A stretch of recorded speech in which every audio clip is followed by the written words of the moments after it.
हिमाचल प्रदेश में हुए भूस्खलन में जयपुर की बेटी डॉक्टर दीपा शर्मा की दर्दनाक मौत से यहां शांति नगर में लोग सन्न हैं। ये वो घर है जहां पर दीपा अपनी माता और अपनी बहन के साथ रहती थी। फिलहाल घर बंद पड़ा है क्योंकि दीपा की मां और उनकी छोटी बहन बेंगलुरु में बताई जा रही थी। 23 तारीख को दीपा यहाँ से चली गई थी। आसपास के पड़ोस के जो लोग हैं वो एक तरह से सदमे में हैं। इनमें से कुछ लोगों से बात करना चाहेंगे। हमारे साथ सतीश चंद्र अग्रवाल जी हैं। सतीश जी, जब आपको पता लगा कि दीपा नहीं रही हैं, किस तरह से आपकी जो पुरानी यादें थी, क्योंकि आप कई बार मिलते थे उनसे? दीपा एक बहुत हंसमुख थी और जब ये समाचार सुना तो हम बड़े सदमे में आए और पहली बार में तो ये भरोसा ही नहीं हुआ कि दीपा यहाँ पर नहीं रही।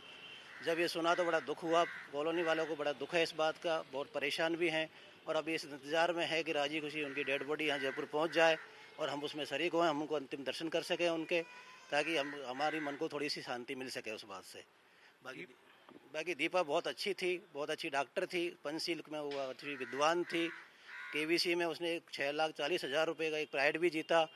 कौन बनेगा करोड़पति में हिस्सा ले चुकी थी। वो आयुर्वेद की डॉक्टर थी। दीपा की एक बहन बेंगलुरु में सॉफ्टवेयर इंजीनियर के तौर पर काम करती बताई जा रही थी। उनकी माता जब ये हादसा हुआ उस समय बेंगलुरु में थी। एक तरह से परिवार भी सदमे में है और आसपास के लोग जो यहाँ रहते हैं वो भी सदमे में है। मैं बताना चाहूँगा कि पिछले साल मैं खुद दीपा से मिल चुका हूँ। जनवरी के महीने में आया था, मैं उनसे बात की थी।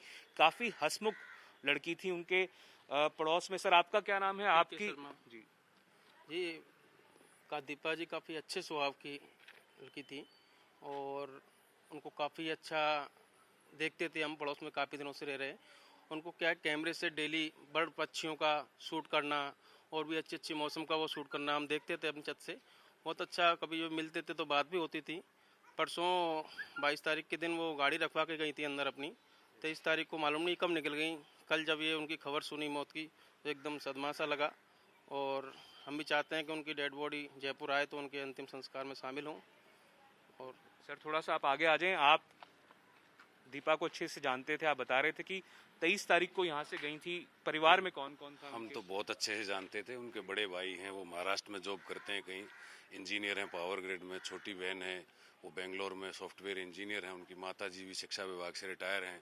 वो खुद भी बहुत अच्छी थी नेचर से, पशु पक्षियों का सबका ध्यान रखती थी। पड़ोस में कौन ट्विटर पर काफी एक्टिव थी। 16,000 से ज्यादा फॉलोअर्स थे उनके और आए दिन फोटोज डालती रहती थी, अपडेट डालती रहती थी।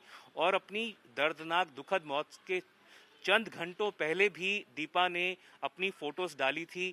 सर आप लोग उनसे बात करते थे, उनके परिवार में आप बता रहे थे कि माता थी और पूरे परिवार की जिस तरह से चिंता करती है एक बेटी, उसको बहुत ज्यादा चिंता करती थी। अपनी माँ का बहुत ध्यान रखती थी। उनकी माता जी भी उनकी बहन से मिलने गई थी, अदरवाइज वो कहीं नहीं जाती थी।